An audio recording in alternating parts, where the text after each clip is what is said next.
Una de las cosas que tal vez debí haber mencionado desde un principio, pero nunca es tarde para tomarlo, no tiene nada que ver con Hebreos, pero tiene que ver con el hecho de que están 48, 72 horas, no sé cuántas horas están, de que salen a los campos a servir, a donde el Señor los va a llevar este verano.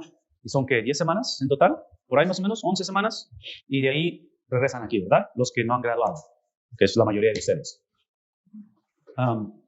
Una de las cosas que leímos o que vimos el día de ayer, que tocamos el tema de Efesios capítulo 4, y lo usé como ilustración y les puse los círculos, y es la cuestión de la obra o la responsabilidad que tenemos, y en este caso es como líderes, como personas que hemos sido llamadas, es para la administración o reproducción de nuestra vida en otros. Y el apóstol Pablo en Efesios 4 habla acerca de que fuimos llamados para, ¿qué cosa? La capacitación, el entrenamiento de otros para la obra del ministerio. Entonces, estas próximas 10 semanas, 11 semanas, mi opinión muy personal, yo no creo que Dios nos está llamando a hacer el ministerio, nos está llamando a capacitar a otros para hacer el ministerio. Entonces, es como la mayoría de las cosas. En teoría lo creemos, obviamente está en la palabra de Dios. La pregunta es, ¿qué significa eso? ¿Cómo lo ponemos a prueba? ¿Cómo le hacemos para hacer esto? Especialmente la mayoría de ustedes van a iglesias o establecidas o lugares donde quieren iniciar iglesias, donde van a estar discipulando personas, y aunque la ventana de oportunidades de 10 a 11 semanas es poca, estoy consciente de ello, porque en 10 a 11 semanas está uno limitado, pero aún en esa experiencia limitada, ¿me explico? ¿Cómo llevar a cabo y entender que si ustedes tienen el privilegio de ser parte de una institución donde es una de las metas es darnos las herramientas para poder ejercer Efesios 4, que entre paréntesis, cuando digo Efesios 4, una de las cosas que se nos olvida, y se los pongo de una vez enfrente para que lo vean, con respecto a Efesios 4, es precisamente la razón por qué dice esto el apóstol Pablo. Y la razón que habla acerca de esta unidad, en este caso, él usa el lenguaje del cuerpo, a ver si lo agarras aquí, es el hecho de que el apóstol Pablo lo deja bien en claro cuando habla así de que él constituyó a unos apóstoles, a otros profetas, a otros evangelistas, a otros pastores y maestros. Y aquí está la razón. Es para capacitar ¿a quién? Al pueblo de Dios. Y la capacitación tiene una razón por la cual capacitamos. ¿Para qué? ¿Cuál es la razón? La obra de servicio. Esta obra de servicio tiene un propósito. Esto es lo que significa obrar, trabajar en servicio. Es para edificar ¿a quién? El cuerpo de Cristo. Entonces, traduzcan eso en su experiencia de estas próximas 10, 11 semanas. Que la razón por qué ustedes van a ir, aparte que es una asignatura académica y hay que entregar reportes y todo eso, es que hemos sido llamados, la razón que estamos aquí, la razón por la cual estamos invirtiendo de nuestras vidas, nuestros mejores años, ustedes que están jóvenes y están dando sus mejores años en fuerza, en conocimiento. Para los que están graduando, obviamente, aquí entra doble responsabilidad porque ustedes están por salir de la realidad, van a salir a la realidad, están saliendo de este sistema de educacional, pero es literalmente que el llamado de que Él ha constituido y nos ha dado estos dones, estas áreas específicas, es literalmente para capacitar al pueblo de Dios. Entonces, ¿ustedes creen que hace 2000 años, cuando Pablo escribe esto, lo escribe y a veces hago el esfuerzo en mi mente de leer los versículos en reversa o en dirección opuesta? Porque si está diciendo que es para capacitar al pueblo de Dios, ¿existía en ese tiempo un pueblo de Dios que estaba sin capacitación? ¿Creen que ese era un problema hace 2000 años? ¿Que no estaba capacitado? Entonces, yo no sé si a ustedes les ha pasado, pero hemos estado orando por cuestiones de salud de diferentes personas. Cuando se trata de la salud y vamos a ver un doctor o un especialista o un cirujano, queremos una persona que esté capacitada. ¿Me explico? Porque está de por medio nuestra salud. Inclusive estamos dispuestos a pagar lo que sea dentro de nuestros medios con tal de recibir la mejor atención. Mi mamá tiene como 2 años ya más o menos en un tratamiento de cáncer de seno y viajamos a Houston, que es como unas 6 horas de donde estamos nosotros, a Houston, porque ahí está uno de los mejores hospitales en el mundo con respecto a cáncer, tratamiento del cáncer. Y aunque donde vivimos hay oncólogos y hay atención médica, no se compara la calidad de la atención que te dan acá. Entonces, porque hay mejor capacitación o personas capacitadas, ¿me explico? Y es lo que todos hacemos, buscamos la mejor. Entonces, traduzcan esto en lo que está pasando hace 2000 años. El pueblo de Dios está presente, la iglesia está formándose, está creándose, pero es obvio que entramos al reino de Dios, a la familia de Dios, sin estar capacitados. Entonces aquí regreso yo a Apocalipsis 3:20, de que ser parte del pueblo de Dios es que hemos sido sellados, pero no necesariamente hemos sido, ¿qué cosa? Llenos de su presencia. Porque una vez más, no, sello de su espíritu no implica llenura de su espíritu. Si así fuera, no hubiera habido necesidad de escribir las epístolas. Las epístolas, yo siempre he creído que es parte de atender a la necesidad, no para que la gente se convirtiera, aunque muchos se convirtieron por el mensaje de los apóstoles, pero las epístolas no están escritas a la cultura sin Cristo. ¿A quién están escritas las epístolas? Al pueblo de Dios, que simplemente no se estaba comportando como pueblo de Dios. ¿Me explico? Porque estaban sellados, simplemente no había llenura. Entonces, traduzcan eso en lo que está diciendo él, porque él dice, el propósito del llamado de ustedes, mío, dentro de esta experiencia de profetas, maestros, apóstoles, todo lo que hemos dicho, es que tenemos un pueblo de Dios que no está capacitado. ¿Sí?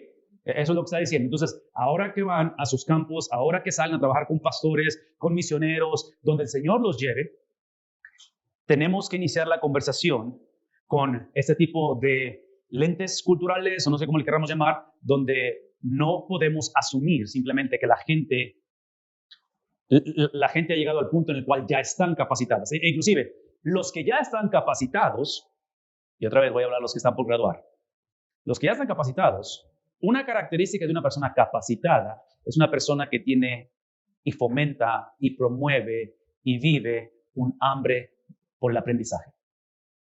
Porque es obvio que a la capacitación nunca llegamos, ¿me explico?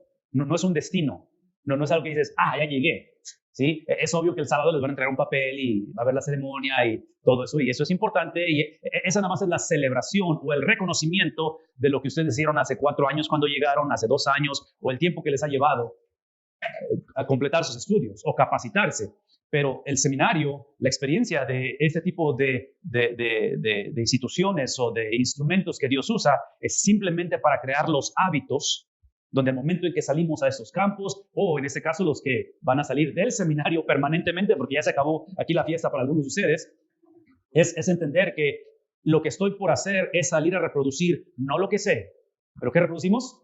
Lo que somos. No reproducimos lo que sabemos, porque otra vez, ideas tenemos, doctrina tenemos, sueños tenemos, ¿sí me explico? O sea, tenemos un montón de cosas en la cabeza y eso es bueno, pero el reto es ponerlo de aquí a literalmente una encarnación, una experiencia viva que se reproduce. Entonces Pablo está hablando de esta capacitación hacia el pueblo de Dios. Esta capacitación, una vez más, tiene un propósito. Es simplemente que sean capacitada la gente para una vida de ¿qué? Entonces, ¿qué es lo opuesto a servicio? Servirme, ¿no? Entonces, aparentemente, de acuerdo a lo que está diciendo Pablo, ustedes están a unas cuantas horas, días, de salir a navegar, a trabajar, a lugares donde en su gran mayoría, si no es que todos, la gente no está capacitada. ¿Ok? No están capacitados.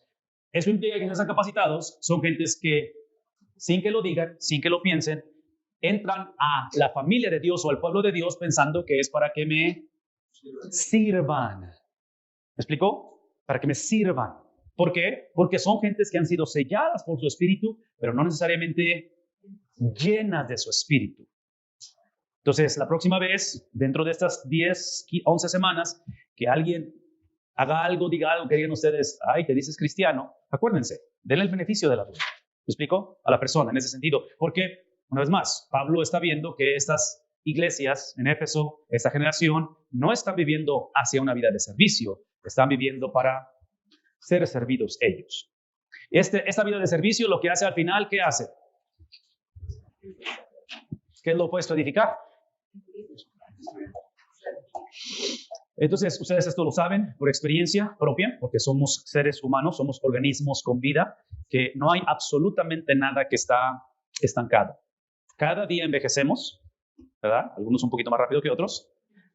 En otras palabras, no hay tal cosa como simplemente algo que se mantiene. En cuestión de iglesia es exactamente lo mismo. Ustedes van a iglesias, van a obra misionera, van a donde van, donde la iglesia o está creciendo o está, ¿qué cosa? Esas son las únicas 2 opciones que tienen este verano. Es todo. Y otra vez, en algunos lugares va a ser más palpable, más fácil de identificar. En algunos se va a camuflajear porque van a llegar a lugares donde, otra vez, la gente tiene todo el deseo, pero realmente sus corazones no están llevando a cabo lo que Pablo está diciendo de ser capacitados o desear ser capacitados. Por lo tanto, no hay una vida de servicio, no hay un contexto, no hay un ambiente, no hay un ADN donde la gente quiera servir y servirse mutuamente, y al final la iglesia no está siendo edificada. Es interesante que Pablo usa esto de edificar y usa el concepto de cuerpo de Cristo. Este lenguaje es común de Pablo, ¿no es cierto? ¿Qué es el punto aquí? Ese es el punto, de que sí o cuando encontramos una persona, una familia, el pastor o los líderes, quien quiera que sea, y si por alguna razón no están siendo capacitados, una persona o personas que no están siendo capacitados o no están creciendo en similitud a Cristo, afecta al resto de la iglesia. Y menciono eso porque típicamente traemos una mentalidad individualista que decimos que, o sea, si yo no quiero ir a la iglesia, o sea, ustedes como quieran sigan, o la clásica que el papá manda a los hijos, vayan ustedes, o la mamá, ¿me explico? Entonces, observen el lenguaje, es el cuerpo de Cristo. Es la cuestión de que lo que hago, lo que digo, lo que pienso, lo que siento, afecta el todo del organismo. Entonces, capacitación, servicio, edificación, el cuerpo de Cristo. Y Pablo termina diciendo que de este modo, y aquí está, lo acabo de decir, ¿quiénes? Los que han estudiado, los que saben, los que tienen años de convertidos, los nuevos creyentes, los futuros convertidos, dice el apóstol Pablo, absolutamente todos, ese todo obviamente, porque no es universalismo, ese todo tiene que ver con esto. Este es todo. Todo el pueblo de Dios, lleguemos o llegaremos ¿a qué cosa? A la unidad. Esta unidad que ayer o antier, no sé cuándo lo hablamos, no es uniformidad. ¿Verdad? No es uniformidad, es unidad. Esta unidad tiene que ser ¿en qué cosa? En otras palabras, Efesios lo que va a hacer y lo que va a retomar una y otra vez es que iglesias unidas, familias unidas, personas unidas con Cristo. La unidad lo que promueve es la celebración de nuestra diversidad. Entonces, Pablo no está condenando que seamos diversos. Y somos diversos simplemente porque somos individuos. ¿Sí me explico? Personalidades, idiosincrasias, experiencias, trasfondos, metas, sueños, en fin, por eso habla acerca de 5 áreas, de maestro, pastor, apóstol. ¿Sí me explico? Entonces, para mí me da la impresión de que Pablo usa esta estructura de liderazgo que eventualmente empieza a penetrar el resto de la iglesia, donde el liderazgo no es triangular.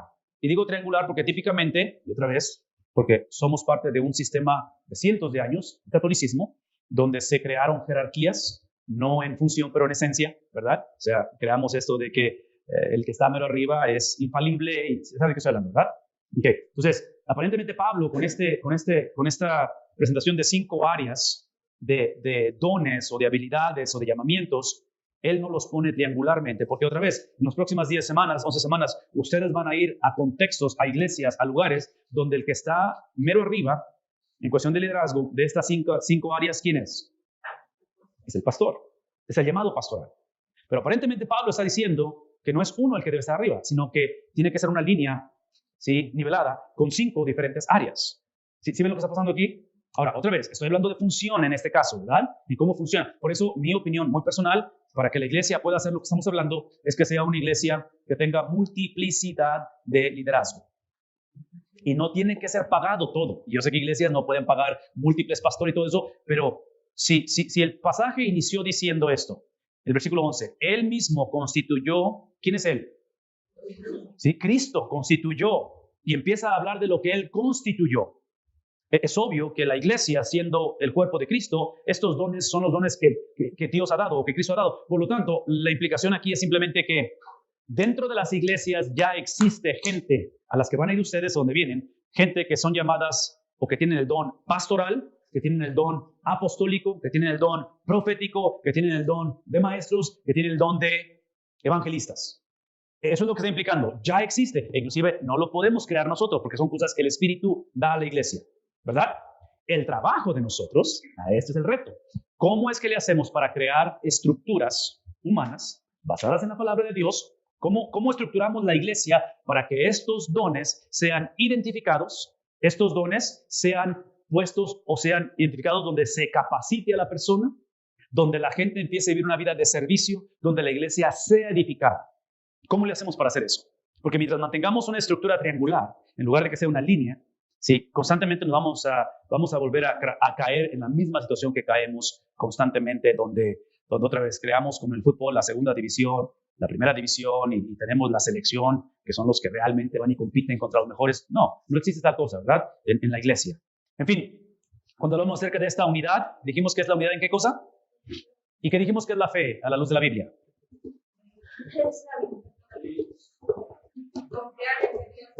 Confiar en que Dios. Entonces, lo que al final lo que está diciendo Pablo es esto. La meta de todo lo que acabamos de decir, de los dones, estos 5 dones, 5 áreas de liderazgo, de ministerio, lo cual no es más, es para capacitar a los que no estamos capacitados. Es para, ¿qué cosa? Entre más sabes, más capacitado, más sirves, ¿verdad? Entre más sabes, más sirves. Esa es vida de servicio. ¿Qué es lo que hace? Edifica ¿a quién? A todos, a todos. Es una edificación de todos. Y esa edificación, por lo que estamos leyendo, es aquella de la cual empieza a crear o a formar en ellos la unidad que la iglesia requiere. La unidad. El reto de la mayoría de nosotros cuando salgamos de aquí y vayamos a la realidad de iglesias, de trabajo y todo eso, es que nuestro mundo, nuestras familias, nuestras iglesias, nuestros campos de acción van a estar tan fragmentados o están tan fragmentados que la gente, la iglesia, los pastores están tan desanimados que eso es normativo. Que así simplemente es esto. ¿Me explico? Entonces entramos en una situación donde, pues ni modo, ya estamos aquí, ni modo, o sea, ni para dónde irnos. Hay que entrarle. Esa es la mentalidad que... Y piensen a nivel gobierno. ¿No es lo que hacemos muchas veces? O sea, pues, platicaba ayer con alguien y les comentaba que en Estados Unidos, en las últimas elecciones con Trump, y no sé si recuerdan eso, pero Trump compitió con la esposa de Bill Clinton, Hillary Clinton. Entonces, la razón que Trump ganó, aparentemente es lo que la gente dice, y hay verdad en ello, es que las opciones eran o Guatemala o Guatepeor. Los dos están por puertas. ¿Cuál es el que menos nos va a afectar? Y bueno, fue Trump. ¿Sí me explico? O sea, fuimos forzados a agarrar el que menos nos iba a afectar, o por lo menos creímos eso. Entonces, llega un momento en el cual se crea un ambiente donde la iglesia en un momento dado está viviendo esa fragmentación. Entonces, aquí lo hacemos normativo. La unidad esta es la unidad. La unidad es que encontremos un pueblo de Dios en el cual celebre su diversidad,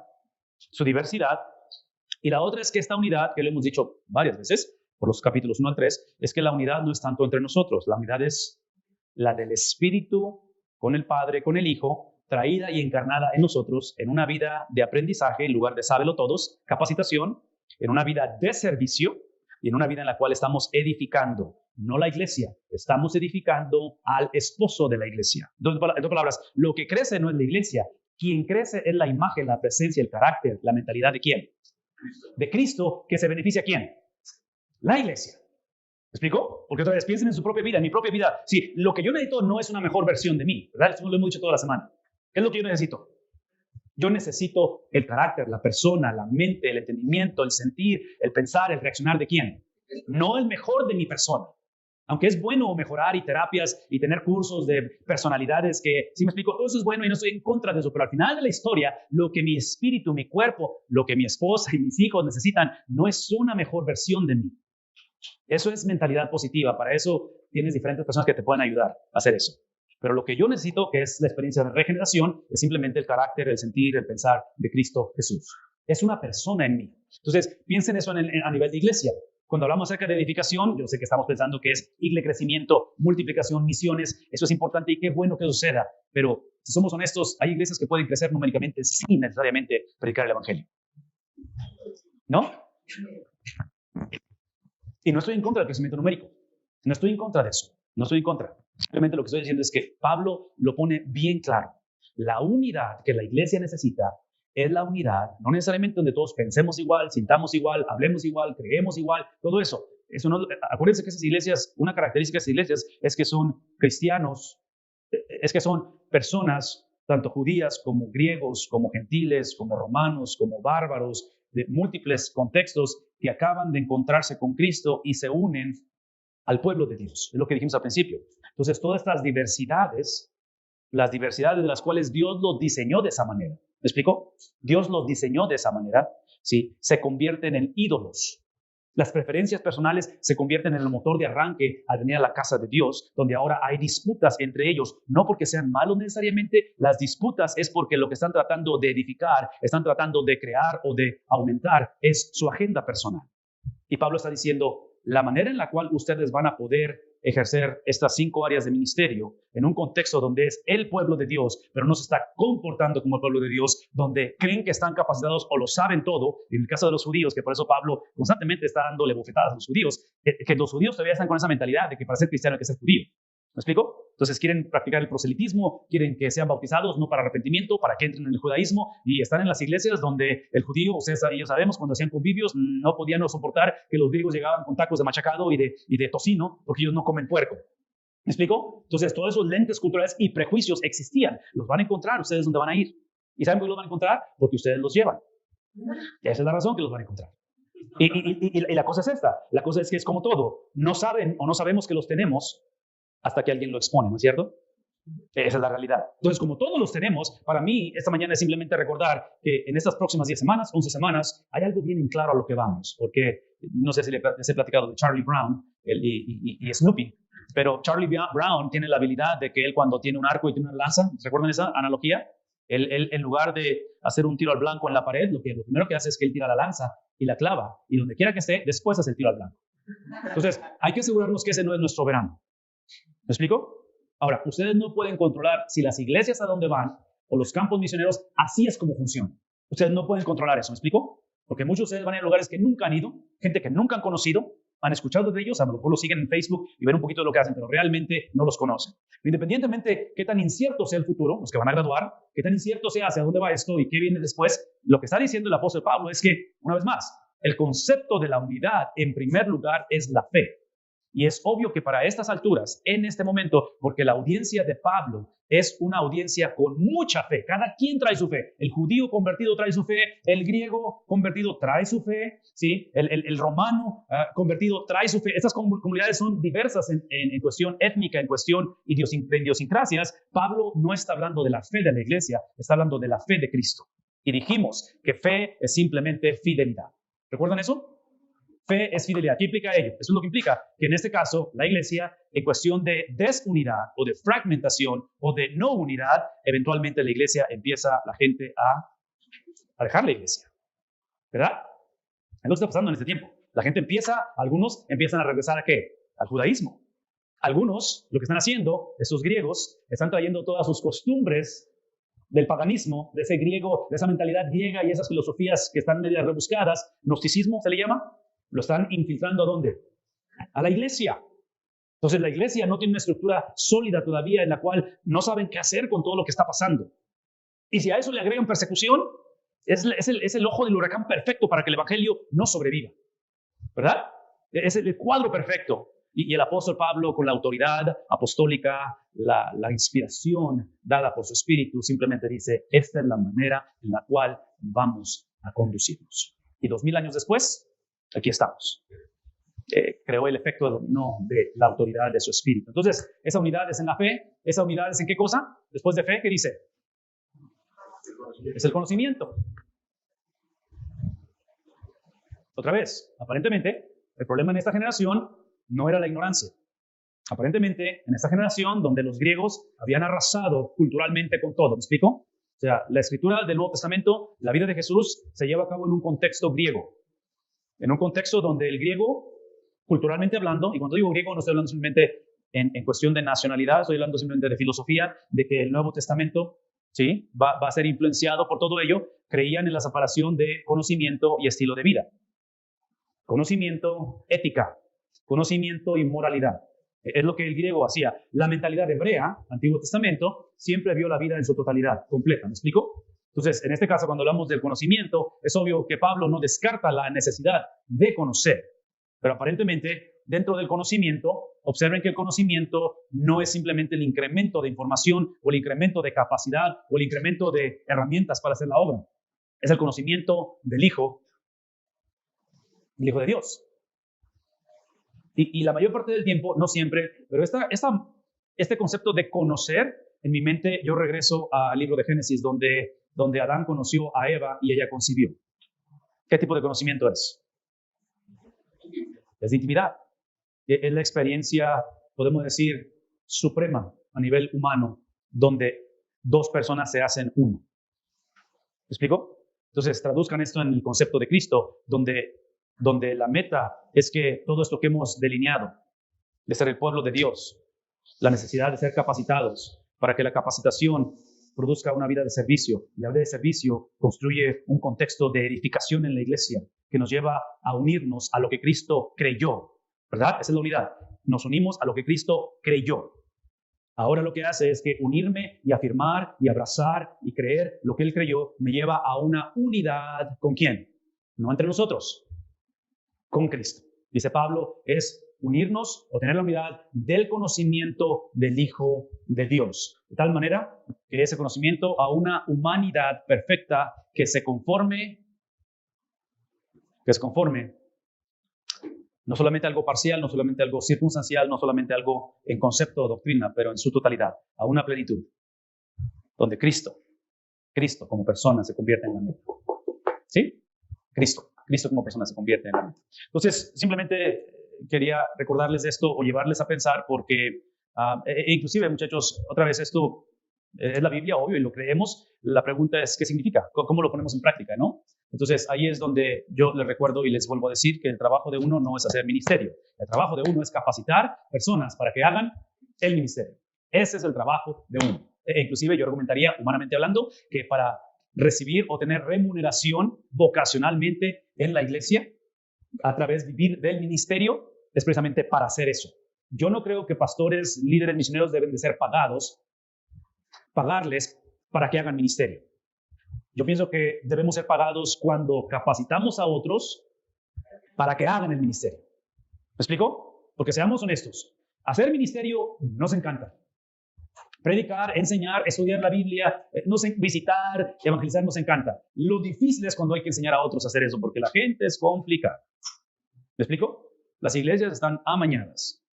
Entonces, es difícil. Entonces, por eso uno prefiere mejor nada más hacer ministerio en lugar de estar capacitando a otros para gran ministerio. Y la otra es porque hacer ministerio muchas de las veces es simplemente reproducir lo que sé, no necesariamente lo que soy. ¿Verdad? Porque ustedes y yo sabemos, en cuestión de relaciones interpersonales, en cuestión de discipulado, eventualmente sale el apellido. Eventualmente somos forzados a que nuestro conocimiento empiece a engranar con nuestro estilo de vida. Eventualmente nuestra doctrina tiene que ser reflejada en cómo nos tratamos unos a otros. Por eso hablamos el día de ayer en cuestión de quién califica para guiar y capacitar a la iglesia. Hablamos de líderes, de pastores, de diáconos, porque, una vez más, en su gran mayoría el problema no es conocimiento, especialmente hoy en día con acceso inmediato a información, con tantos programas que hay como seminarios y todo eso. La mayor parte del tiempo el problema no es información. La mayor parte del tiempo es cazar la información. ¿Con qué? Con ética, con temperamentos, con trasfondos, con personalidades y cosas por el estilo, ¿sí? Entonces, eso es parte de lo que tenemos que recordar conforme hacemos esto. Ok, permítanme llevarles ahora al libro de Hebreos una vez más. Porque necesitamos avanzar, necesitamos cubrir múltiples capítulos. ¿Tienen alguna pregunta, algún comentario con respecto a esto? No, esto está muy grande.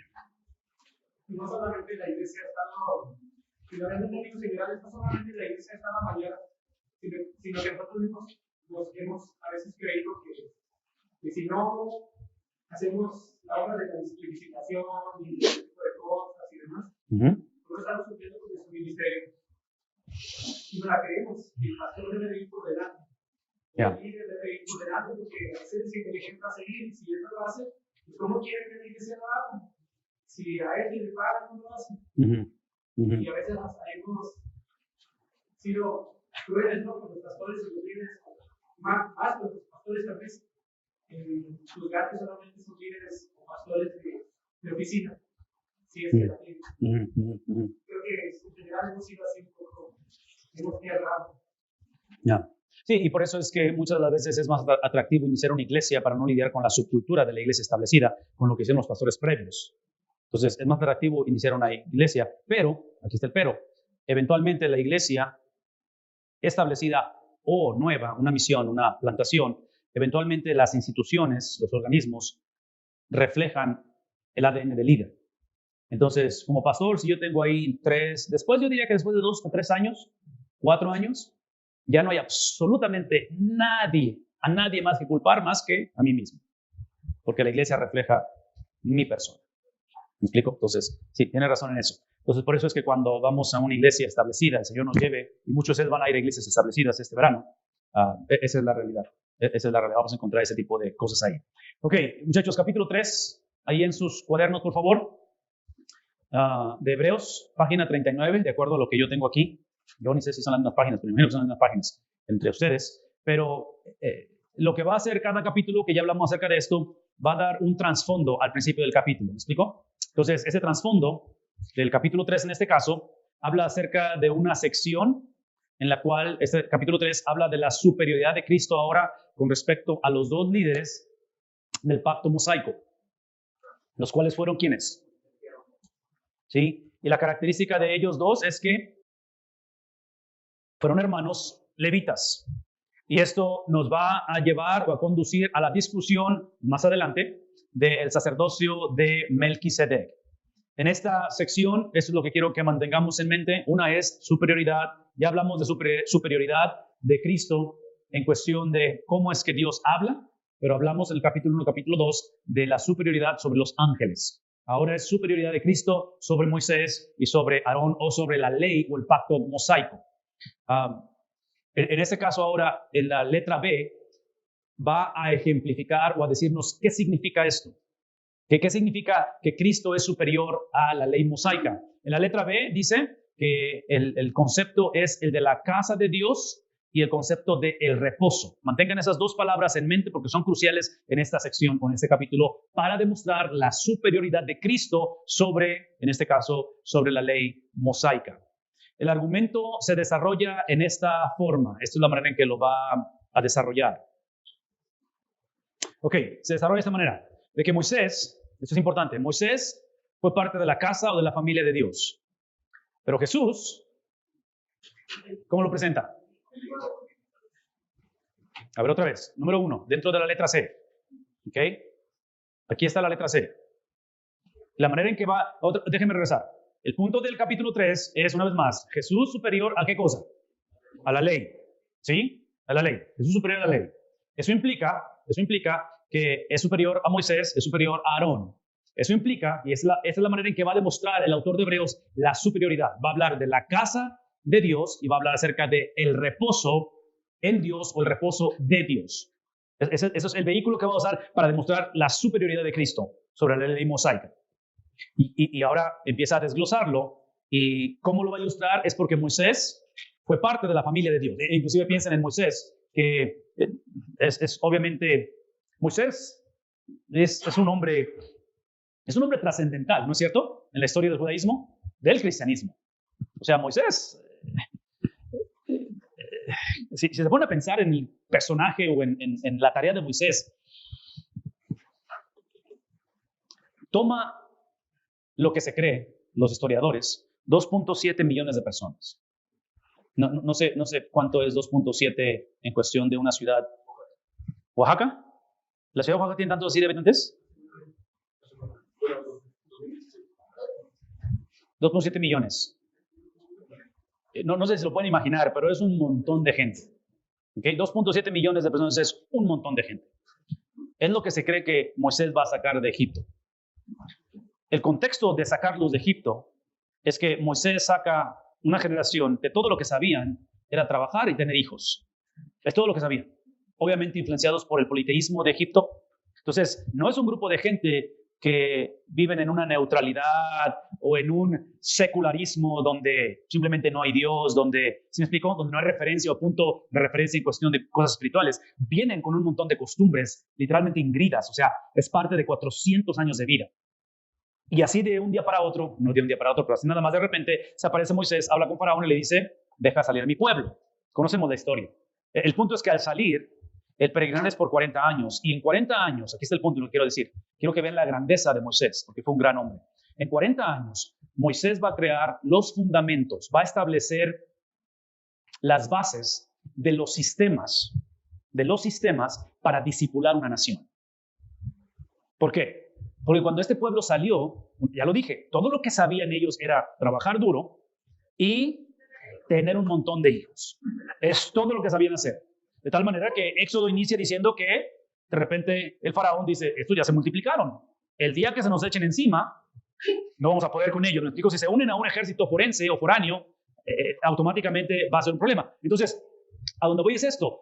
Ellos eran esclavos. Ellos no sabían o no tenían sistemas que les permitieran funcionar como sociedad. ¿Sí me explico? No los tenían porque todo lo que sabían era vivir bajo la opresión de un gobierno que los abusaba. Es todo lo que sabían. Entonces Moisés los saca de Egipto y en un contexto de peregrinar en el desierto, de no identidad, de nómadas, en un contexto donde siempre se están quejando, en un contexto donde Moisés se desespera con ellos múltiples veces, es ahí donde Moisés se le da el crédito de ser un gran líder porque él crea, forma, establece los principios para no solamente crear una nación, pero crear los fundamentos del monoteísmo, los fundamentos de los 10 mandamientos, los fundamentos de simplemente discipular a un montón de gente. De tal manera que al principio, cuando hicimos el ejercicio del peregrinar de nuestra fe, recuerdan que estaba basado en Deuteronomio 6, versículos 6 al 9. Entonces, Moisés está dándoles como un examen final, porque es Deuteronomio, está por subir a la montaña a tener su momento con Dios, del cual nunca regresa. Entonces, Moisés le está haciendo como un repaso, inclusive Deuteronomio se le considera como el segundo ¿qué? Exacto, es el retomar la conversación. Parte de ellos porque es la generación que no la que sacó Moisés, son los hijos de los que sacó Moisés, ¿verdad? En fin, el punto aquí es esto. Conforme ustedes salen, una vez más, van a lugares nunca antes conocidos, algunos de ustedes van a estar fuera del país, piensen en términos de que la meta no es simplemente evangelismo, la meta es ¿qué? Discipulado. Entonces, el Éxodo, pensando en Moisés fue un discipulador, porque Moisés discipuló a un montón de esclavos, eventualmente a sus hijos los discipula, y en cuestiones de tiempo, yo no sé si ya la guardé o no la guardé, o dónde está. No, esta no es. Pero es en cuestión de tiempo, quizá. En cuestión de tiempo, si se van a pensar en la línea del tiempo que les he mostrado del Antiguo Testamento, aquí está el Éxodo, ¿verdad? Entonces, Éxodo, Levítico, Números, Deuteronomio, aquí es donde habla con el pueblo y les recuerda, escucha, oh Israel, el Señor Jehová, ¿sí? Uno es. ¿Por qué? Porque ustedes son los hijos de un montón de gente que los que sacó Moisés, ustedes son los hijos de un montón de gente que por no haber entendido que Dios es un Dios de exclusividad, ¿verdad? No tendrás dioses ajenos delante de mí. Ustedes son mi pueblo. Es lo que Moisés les enseñó al principio. Lo violaron, lo descartaron. ¿Qué fue la consecuencia? No entraron al reposo de Dios. Lo vamos a ver ahorita, ¿verdad? Que en el caso del pueblo de Israel, el reposo de Dios es la tierra prometida, ¿verdad? No entraron incluyendo ¿a quién? Incluyendo a Moisés. Entonces, aquí la cosa se puso medio difícil en ese aspecto, pero ahí en Deuteronomio capítulo 6 es donde Moisés está recordándole a los hijos de los idólatras, a los hijos de los que fueron influenciados por el politeísmo, porque ahora esa generación joven, estos millennials, que están por entrar a poseer el reposo de Dios, recuerden que están por entrar a un lugar donde, ¿qué es lo que predomina ahí?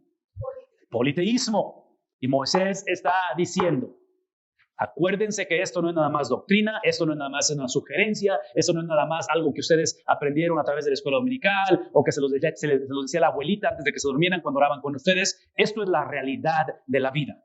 Dios no va a jugar con este principio. Este principio de exclusividad es para protección de ustedes mismos. Entonces, Moisés les recuerda eso, ¿verdad? Otra vez, es un proceso de discipulado. Está transformando la perspectiva de ellos, cómo percibir la vida. De tal manera que conocemos el resto de la historia, porque lo primero que van a hacer cuando entran a la tierra prometida es adoptar las costumbres de ellos. A donde voy con esto es esto. Aquí es donde él sienta, en este periodo del Pentateuco, en ese periodo del vagar por 40 años, es donde él crea los fundamentos del discipulado para una nación. Eventualmente, el caudillo que los lleva al reposo de Dios es ¿quién? Es Josué, el cual dijimos el día de ayer que se convirtió de un líder con influencia o con autoridad a un líder bajo autoridad.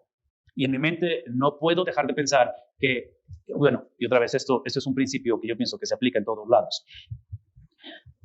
El éxito y el fracaso, o los fracasos de Josué, en mi opinión muy personal, basado en el liderazgo, ¿sí? de la vida, es que Josué, porque fue discipulado por Moisés, pienso que su liderazgo habla más de quién lo discipuló que de él mismo. Entonces, eso es lo que implica. Piensen en términos de pastorado, de iglesias.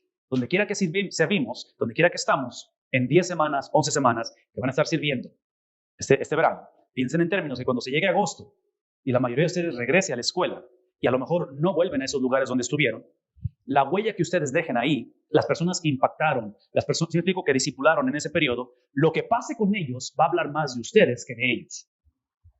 Al sentar esas bases correctamente. ¿Sí me explico? Inclusive ustedes y yo ahorita, en este momento, somos el reflejo de alguien o de alguienes, no sé si se dice, pero somos el reflejo de personas que nos discipularon, ¿no es cierto?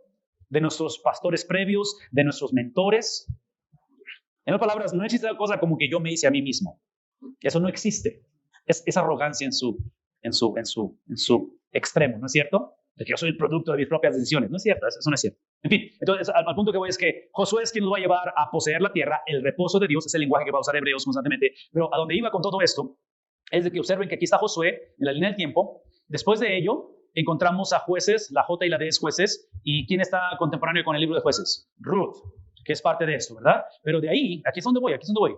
Recuerden que estoy hablando del Pentateuco, la formación de una nación, el discipular a una nación, discipular a un montón de gente, bla, bla, bla, bla, bla. Todo eso es un montón de drama, lo sabemos, porque Josué, ¿cómo termina Josué? ¿Cómo termina Jueces? Que cada quien hacía lo que bien le parecía. ¿Ok? Entonces, es obvio que es drama lo que encontramos, pero eventualmente aparece un empalmar entre la función del sacerdote, que fue instituida dentro del Pentateuco a través de Aarón, la tribu de Leví, y aparece el profeta. El profeta en este caso es Samuel. Y Samuel tiene una función doble en ese aspecto, como sacerdote y como profeta, el cual él va a ser el líder, él va a ser el pastor, si quiero usar ese término, para pastorear y elegir lo que el pueblo pidió en Jueces. ¿Qué pidió en Jueces el pueblo de Israel? Danos un rey. Dios les advierte que no va por ahí la cosa, mas sin embargo se los cede, les concede eso, y el primero de ellos es ¿quién? Saúl, eventualmente David y después Salomón. ¿Qué es el punto? El punto es que esta experiencia que se le llama la monarquía unida, que se encuentra su historia en el primero y segundo libro de Samuel y el primer libro de Crónicas, principalmente parte del segundo libro de Crónicas que inicia aquí. Si ustedes ven, esta etapa es la etapa de gloria del pueblo de Israel. Son una nación poderosa, rica, abundante y próspera.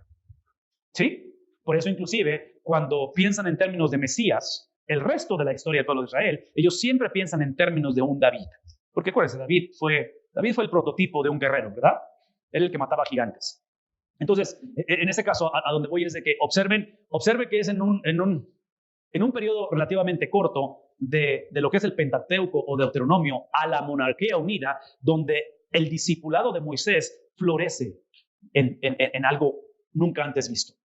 ¿Sí captamos eso? O sea, las bases las sentó Moisés por 40 años, gran líder, Dios habló a través de él, Dios lo usó y eventualmente el fruto se refleja en esa monarquía unida, la prosperidad, la manera en que los lleva Dios a una experiencia grande, que trágicamente es un paréntesis entre todo esto, porque observen que las líneas se dividen, porque los hijos de Salomón, ¿qué es lo que hacen esos hijos?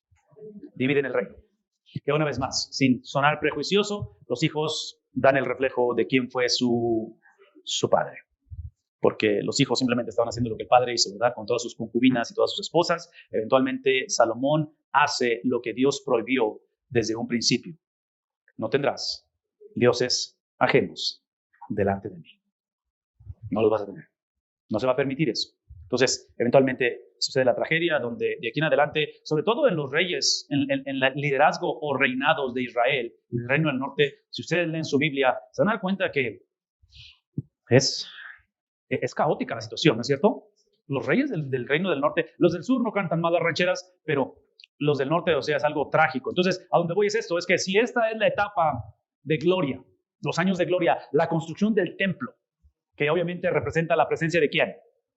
La presencia de Dios, porque tenemos un sistema sacrificial, ¿verdad? Donde ponemos a cuentas con Dios, donde la meta no es vivir o no es crecer en santidad en ese tiempo, la meta es simplemente evitar pecado o evitar tener cuentas malas con Dios, es apaciguar a Dios. Esa es la mentalidad del Antiguo Testamento. Entonces, por eso es crucial que el templo esté en existencia. Entonces, cuando ustedes adelantan la película y se vienen al 586, donde eventualmente los babilonios van a conquistar a Jerusalén y destruyen el templo, es obvio que ahora no tienen una manera de ponerse a cuentas con Dios, porque el sistema sacrificial ha desaparecido, o por lo menos el instrumento que hacía ello. Todo eso, muchachos, lo mencionamos porque es cuando hablamos de cómo Moisés se le atribuye la creación de la nación de Israel. ¿Sí? Entonces, él es parte de esa familia o de esa casa. Hebreos va a decir que Jesús fue parte. ¿Quién es Jesús? Él la edificó. Y otra vez, esta carta, dijimos al principio, es dirigida a ¿quiénes? Hay dos grupos que típicamente son incluidos como la audiencia o los destinatarios de la carta. Háblenme, ¿quiénes son? Judíos convertidos y no, judíos no convertidos. Esa es la audiencia. ¿Qué es el punto? Aquí está el punto, escuchen esto. El punto aquí es esto, que afirmar que Moisés fue parte de la casa y familia de Dios es algo que se sobreentendía. Porque, otra vez, él es el padre de la nación, él es el líder, él es el fundador, él es el prototipo, ¿me explicó? De la raza hebrea. Pero decir que Cristo es el constructor de ella es un problema muy serio. ¿Por qué? Si yo soy judío en este tiempo. Mándeme. ¿Pero por qué? ¿Por qué choque con todo? ¿Por qué sería una ofensa?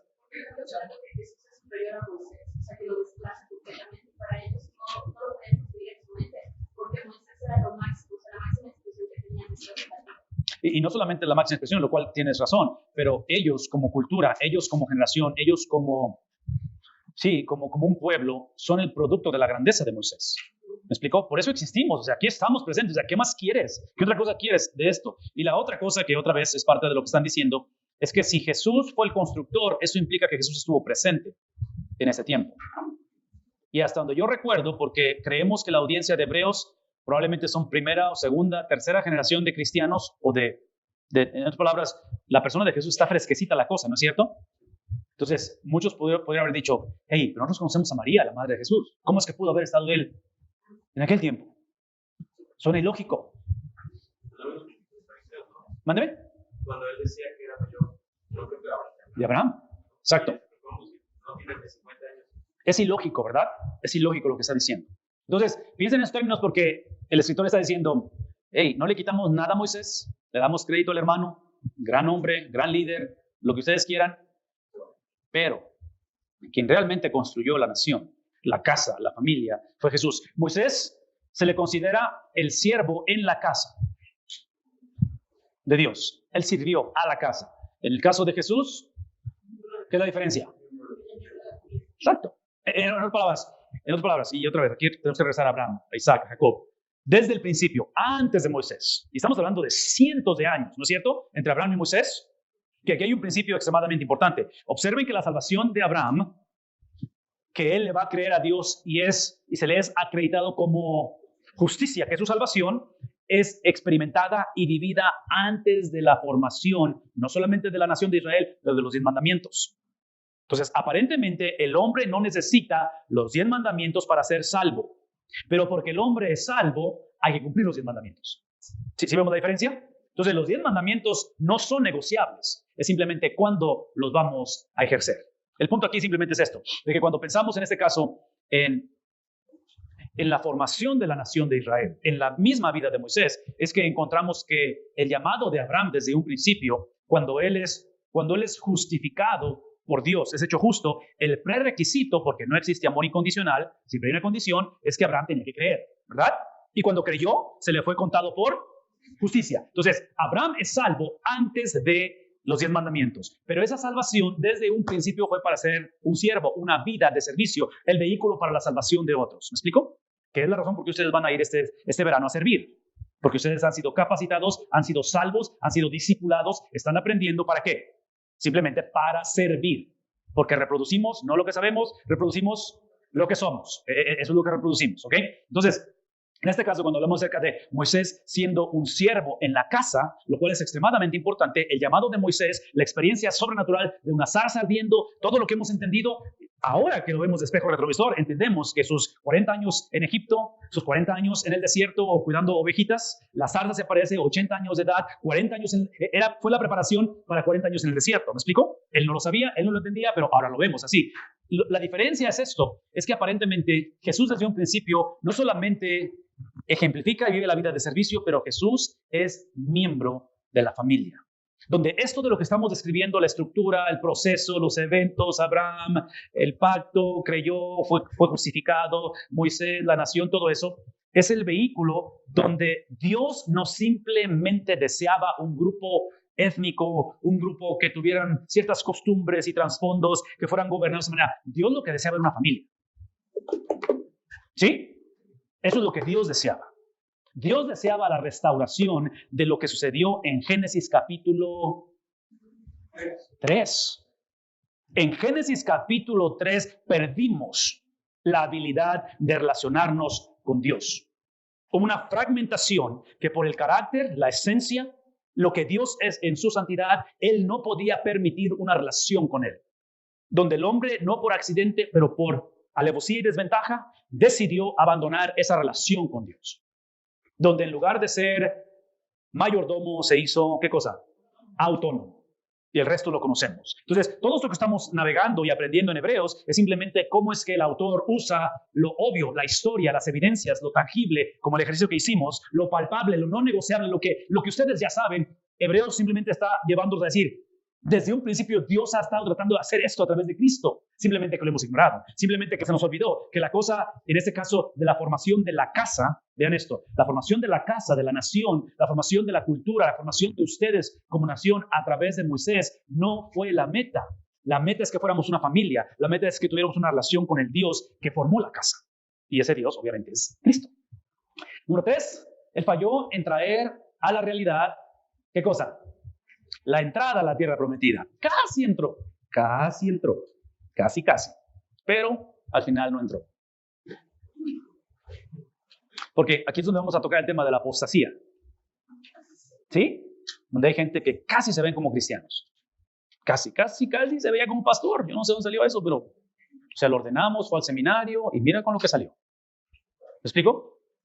Entonces, él casi trae la realidad, el descanso, donde ya lo dijimos.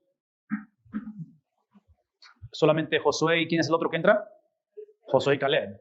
Pero de ahí en fuera, los 2.7 millones de personas que se cree que son los que sacó Moisés, ¿qué les pasó? No entraron al descanso. No conocieron la tierra prometida. ¿Sí? Entonces, es lo que estaba hablando. Él falló a esa tarea y está contrastando porque obviamente Cristo es aquel que nos provee el descanso. El enfoque teológico de esta unidad, capítulo 3, es una advertencia. Aquí está el punto. Advertencia. No sé si puedan subrayar, no sé si puedan recordar, no sé si puedan llevarlo esto en claro. Es una advertencia. ¿A qué cosa? Y yo argumentaría esto, porque esa es la respuesta correcta. Yo diría esto, es una advertencia a dejar de ser desobedientes. ¿Me explico? Porque la audiencia de Hebreos no es una audiencia que esté en un estado neutro, donde simplemente no quieren compromiso con Dios, pero son buenos ciudadanos. Donde simplemente no creo en Dios, pero pago mis impuestos, trato bien a la esposa. ¿Sí? ¿Se explicó? O sea, creamos este concepto de neutralidad hoy en día, donde empezamos a contemplar una cultura en la cual simplemente sigue un patrón establecido y no te metas en complicaciones. No, aquí es bien claro que lo que hace, lo que expone el Evangelio es primeramente nuestro pecado antes de llevarnos a nuestra justificación. ¿Sí? Entonces, el Evangelio, que significa buenas nuevas, siempre inicia con malas nuevas. Siempre. ¿Por qué? Porque si no, esa es la razón, si no, vamos a cometer el error que hemos cometido por mucho tiempo. Vamos a creer o asumir que el Evangelio es simplemente la modificación de conducta. El Evangelio no es la modificación de nuestra conducta. El Evangelio es el abrazar una nueva conducta. La conducta de Cristo. Eso es el Evangelio. Entonces, en este caso, encontramos otra vez la cuestión de que él advierte a ser obediente y ser fiel, lo cual implica que Jesús fue, ¿qué cosa? Obediente y fiel. Entonces, los israelitas, obviamente, a través de la historia, a través de su caudillo, a través del héroe de la película Moisés, a través de 40 años, a través de que no entraron en el descanso, a través de, inclusive, el resto de la historia y el resto de la humanidad, no lo hemos sido. Entonces, advertencia. Esto es lo que pasa cuando obedecemos, similitud a Cristo, y esto es lo que pasa cuando no obedecemos. El pacto mosaico tuvo consecuencias severas para los desobedientes. ¿Sí? No es más, el pacto mosaico, en otras palabras, cuando leemos la historia de estas naciones, de esta nación en particular, cuando vemos lo que pasó, el derecho que perdemos nosotros a través de la historia, y cuando digo a través de la historia, muchachos, hay una razón por qué Dios escoge hacer esto, que está en la pantalla. Él no tenía que hacer esto. ¿Me explico? Él no tenía que hacer esto. Él no tenía por qué entretejerse en la historia. Él no tenía que hacer esto. Son muchas las razones que puedo explicar, pero todo lo que quiero decir es esto. Lo que está diciendo Hebreos es esto. No se sorprendan las consecuencias de la desobediencia. Por mucho tiempo se los advertimos. Por mucho tiempo se los dijimos. En sueños, en apariciones, por escrito, cantado, profetizado, por milagros y prodigios. ¿No es cierto? Dios ha hablado, dice Hebreos al principio, a nuestros padres a través de los profetas. No pueden hacerse, ¿cómo se dice? Los oxisos. No pueden hacerse los que se sorprenden hoy en día. Es lo que está diciendo Hebreos. Entonces, como trae consecuencias severas, ¿sí? ¿Cuánto más, aquí está la advertencia, cuánto más severas serán las consecuencias de rechazar o violar, ¿qué cosa? Entonces, observen la historia y lo que pasó a aquellos que violaron el antiguo pacto. Les fue mal. Al final no entraron al descanso. Y otra vez, esa es una pregunta, no es una afirmación. El no haber entrado al descanso o la tierra prometida implica que no fueron el pueblo de Dios. Traducción, ¿no fueron salvos? ¿No fueron o no significa eso? ¿Qué significa entonces?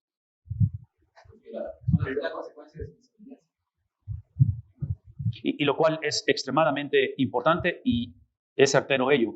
Pero como la historia de la humanidad, la historia universal, la historia de Israel, nunca fue acerca de Israel, yo diría exactamente lo mismo, pero diría que no fue por la consecuencia de su pecado, es por la santidad de Dios.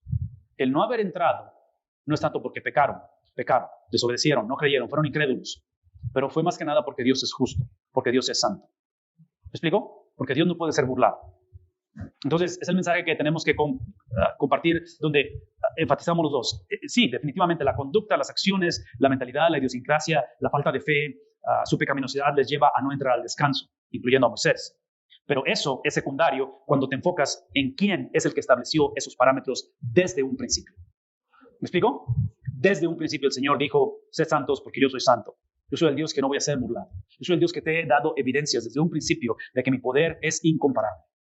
Y que en este caso, esto es lo que Dios dice al principio, en este caso, regresando a Abraham, es obvio que yo inicio y tomo y te adopto y soy tu Dios, no por lo que haces, porque Abraham lo hace, lo experimenta, su transformación, su regeneración, antes de que la ley es dada. Entonces es obvio que a mí lo que me interesa no es tu obediencia, me interesas tú me interesas a mí. Pero porque me interesas, requiero que seas obediente, ¿verdad? Entonces la obediencia no es opción. Es simplemente que la obediencia no es lo que te lleva a la relación, es el producto de la relación. Entonces, es simplemente que por su carácter, por su esencia, ellos van a tener que pecar, van a tener que morir. Porque si ellos no mueren, si el pueblo de Israel entra al reposo, quien queda mal es Dios. Es un Dios imparcial, es un Dios acomodatizo, es un Dios no confiable y es un Dios no santo. Es un Dios que su palabra no es veraz. Y es obvio que es lo último que necesitamos hoy en día, ¿no es cierto? Entonces, ahora traduzcan eso con lo que estamos afirmando. ¿Cuáles van a ser las consecuencias? ¿Cuáles van a ser las consecuencias? ¿O qué tipo de severidad sería? De profundidad es aquellos que violamos o que tomamos no en serio el nuevo pacto. No el pacto anterior, el nuevo pacto. En otras palabras, mi pregunta esta mañana es, ¿estamos emproblemados o no estamos emproblemados? Extremadamente emproblemados.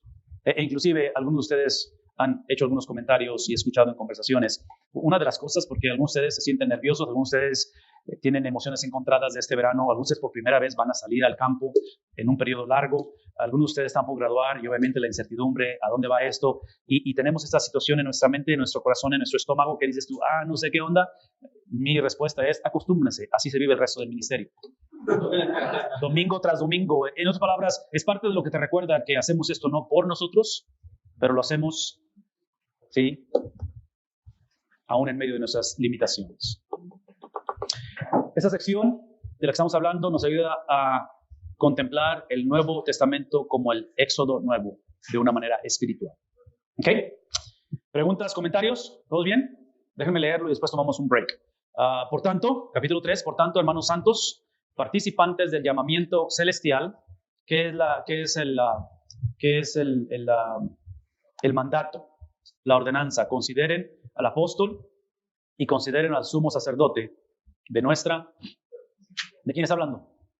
Aparentemente le está llamando a él, le da el adjetivo de apóstol y de sumo sacerdote, el cual es, ¿cómo lo describe? Como fiel, que le constituyó, como también lo fue Moisés en toda la casa de Dios. Porque de tanto mayor gloria que Moisés es estimado digno este. ¿Quién es este? El apóstol y sumo sacerdote. Cuanto tiene mayor honra que la casa, el que la hizo. Porque toda casa es hecha por alguno, pero el que hizo todas las cosas es el Dios de la Biblia, que es Cristo, que es el apóstol, que es el sumo sacerdote. Y Moisés, a la verdad, fue fiel en toda la casa de Dios. No le quitamos nada a Moisés, como siervo, para testimonio de lo que se iba a decir. Pero, aquí está el pero, Cristo como hijo, como miembro de familia sobre la misma casa, la cual, esa casa, somos nosotros. Si retenemos, aquí está la prueba de que no hay amor incondicional. Si retenemos firme hasta el fin, ¿qué cosa? La confianza y el gloriarnos.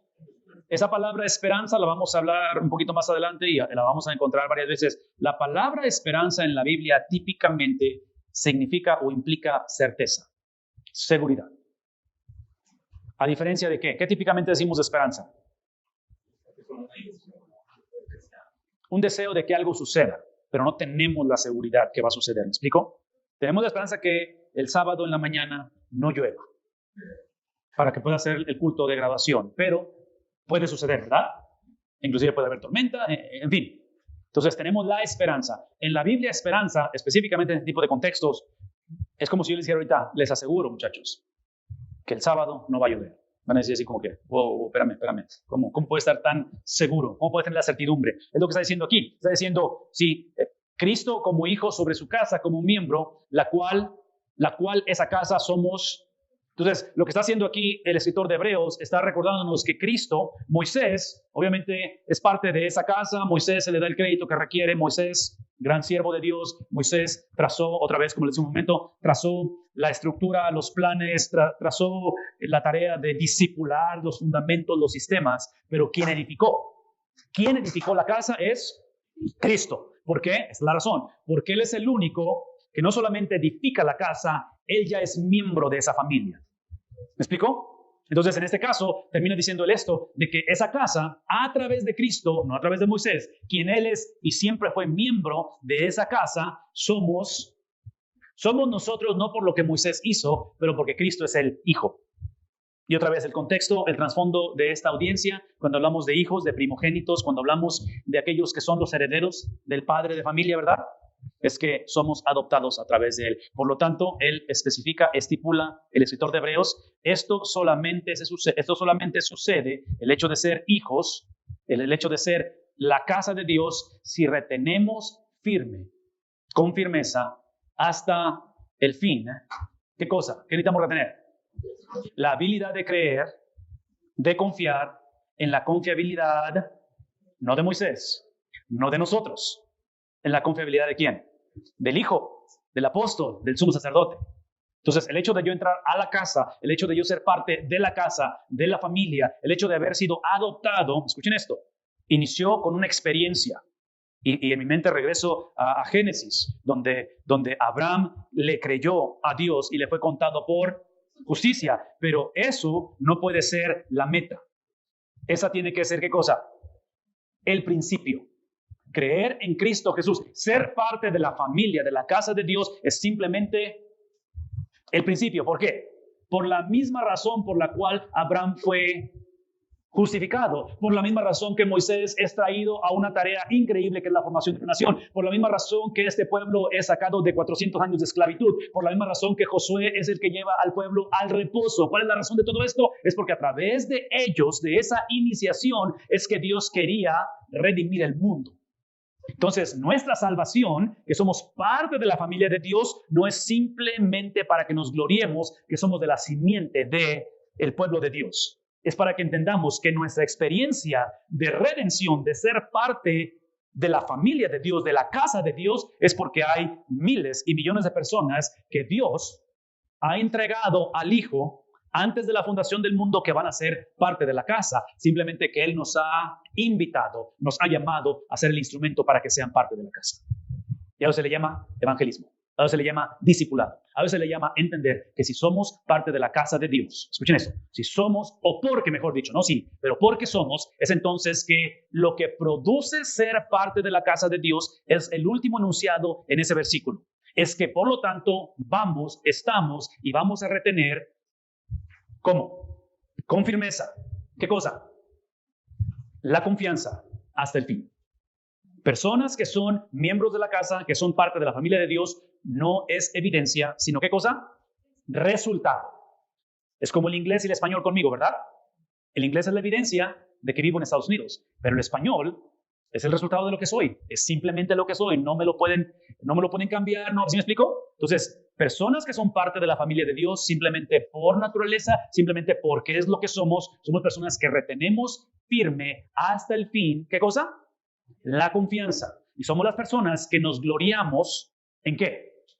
En la certeza de que lo que Cristo dijo se va a llevar a cabo, independientemente de qué suceda.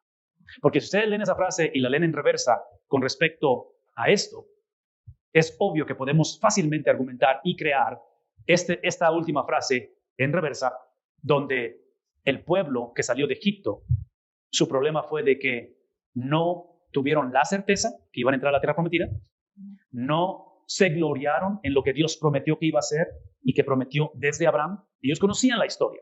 Ellos trágicamente no tuvieron la confianza, no duraron hasta el fin, porque lo primero que hacen cuando salen es que Moisés se va a hacer otro devocional al principio y Aarón colectan un montón de oro. ¿Y qué es lo que construyen? Y lo empiezan ¿a qué? A adorar. Entonces, es obvio que no estuvieron firmes bajo la certeza de que cuando Dios dijo, no tendréis Dios reino delante de mí, pensaron que Dios estaba jugando, que simplemente estaba bromeando, que simplemente... ¿Sí me explico? Y otra vez, para el beneficio de la duda de este tipo de generación, se nos olvida que el monoteísmo es algo completamente nuevo aquí. ¿Me explico? O sea, a esta gente les faltaba ser discipulados. No dudo que fueron salvos, fueron escogidos por Dios de la manera en que fue escogido Abraham. No porque merecían ser salvos, simplemente porque Dios en su soberanía los escogió. ¿No? ¿Sí? ¿Están de acuerdo con eso? Es obvio que esta gente no es la gente que yo hubiera escogido para que fuera pueblo de Dios. Es obvio que yo no me hubiera escogido para ser salvo. ¿Verdad? Entonces, es obvio que todo corresponde a Dios. Simplemente que la autoridad, la soberanía, la doctrina de la elección nunca interpone ni cambia la habilidad del hombre de decidir. Es simplemente que lo que cambia, la habilidad que cambia, es de decidir a favor de Dios. Es decirle sí al Espíritu Santo en salvación. ¿Verdad?